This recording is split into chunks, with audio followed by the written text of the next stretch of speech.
तत्पुरुषाय विद्महे महादेवाय धीमहि तन्नो रुद्रा प्रचोदयात्.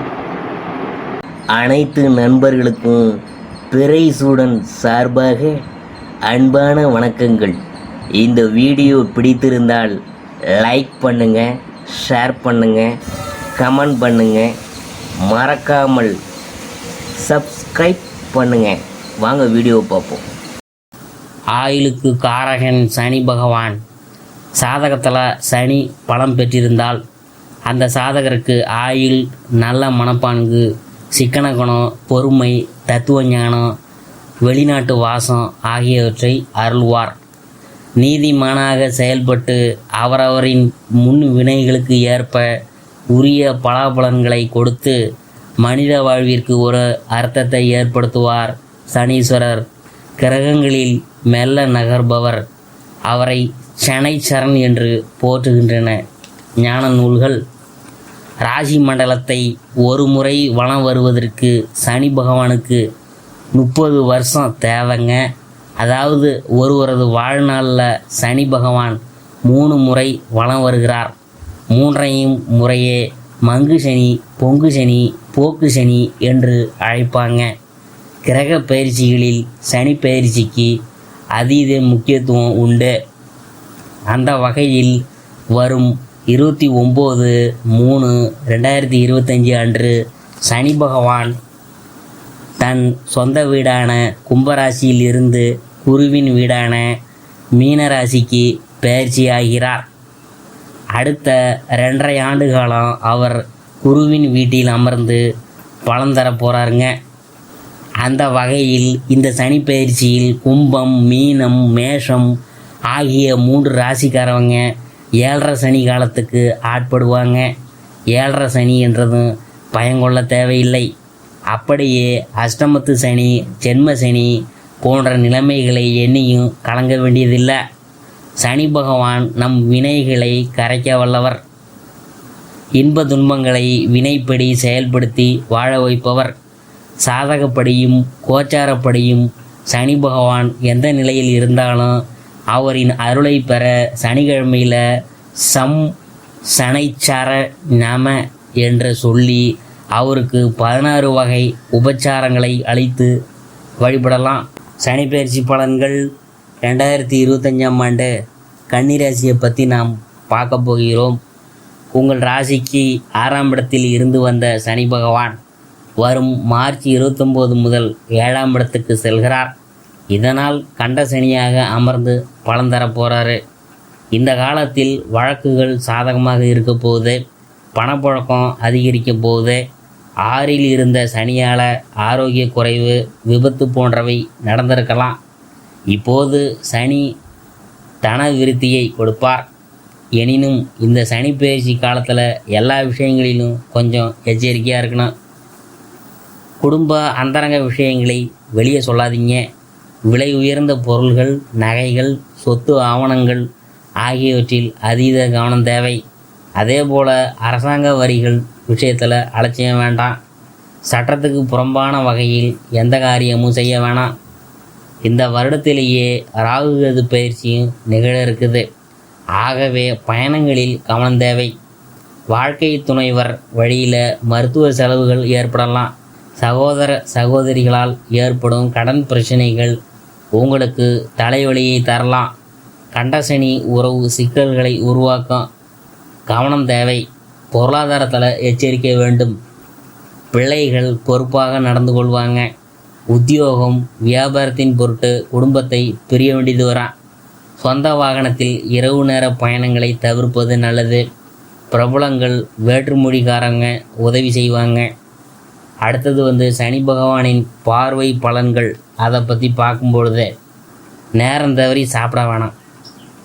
சனி பகவான் 4ஆம் வீட்டை பார்க்குறதுனால வீடு, வாகன பராமரிப்பு செலவுகள் அதிகரிக்கும். தாயாரின் உடல் நலம் பாதிக்கும். சனி பகவான் உங்களின் 9ஆம் வீட்டை பார்க்குறதுனால கையிருப்பு கரையும். வெளியிலும் கடன் வாங்க நேரிடும். இந்த ராசியை சேர்ந்த உத்திரம் நட்சத்திரக்காரங்க தங்களின் தந்தையார் உடல்நலனில் அக்கறை செலுத்த வேணும். அஸ்தம் நட்சத்திரக்காரங்க ராகுகது பயிற்சிக்கு பிறகு மன நிம்மதி பெறுவாங்க.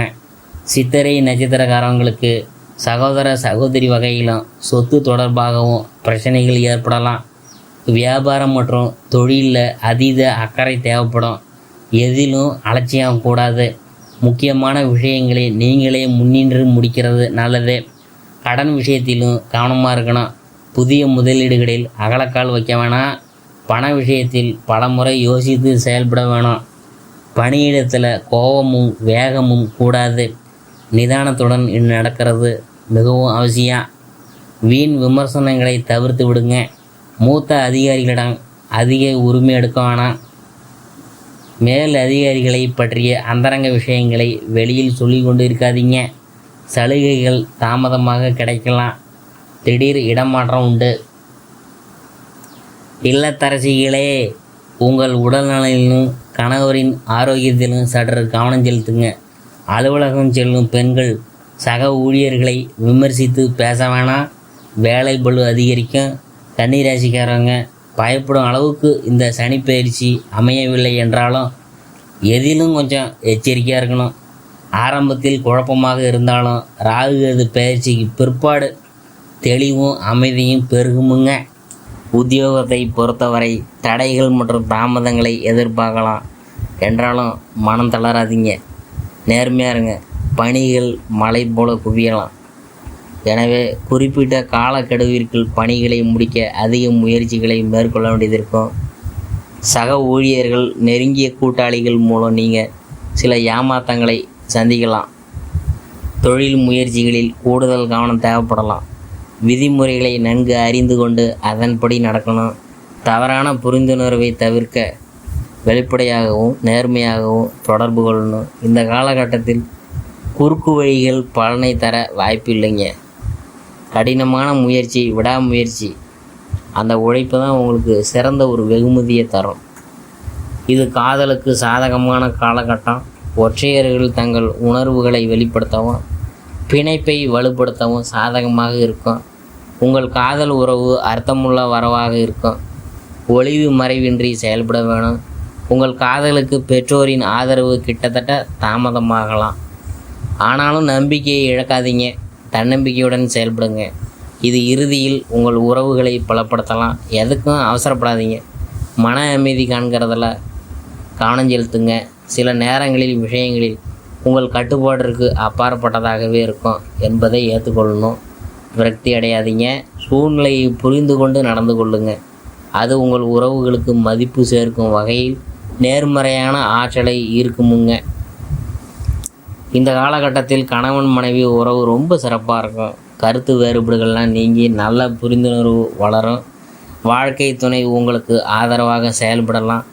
அவர் பாசத்தை நீங்கள் உணரலாம். பரஸ்பரம் ஒருவருக்கொருவர் அவர் பாசமாக இருக்கலாம்.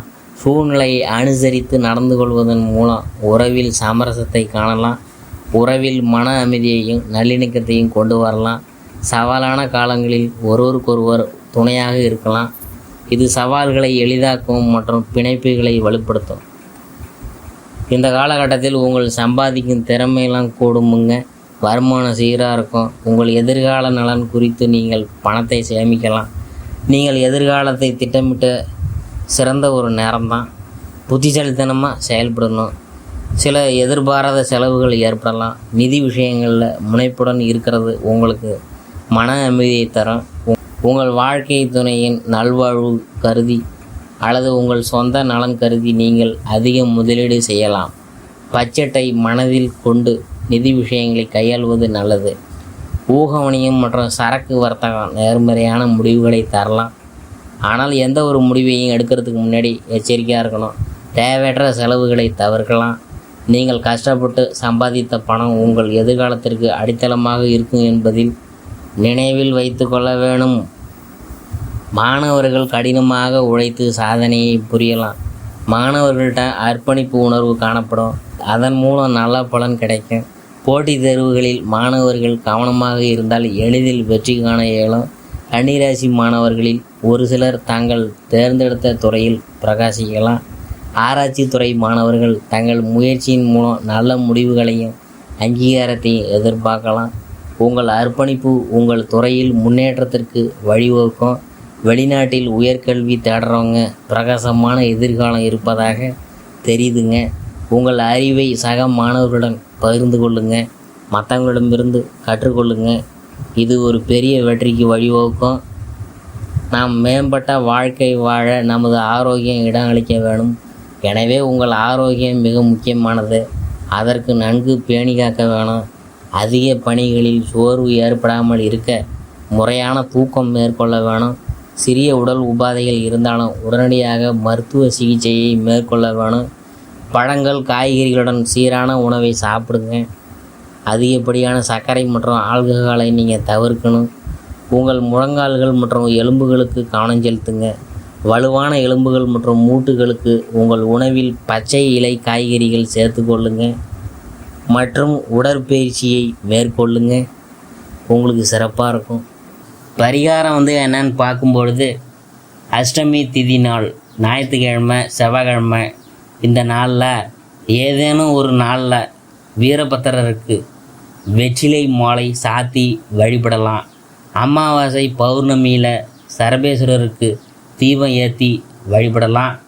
இதனால் கடன் மற்றும் வியாபார பிரச்சனைகள் தீரும்.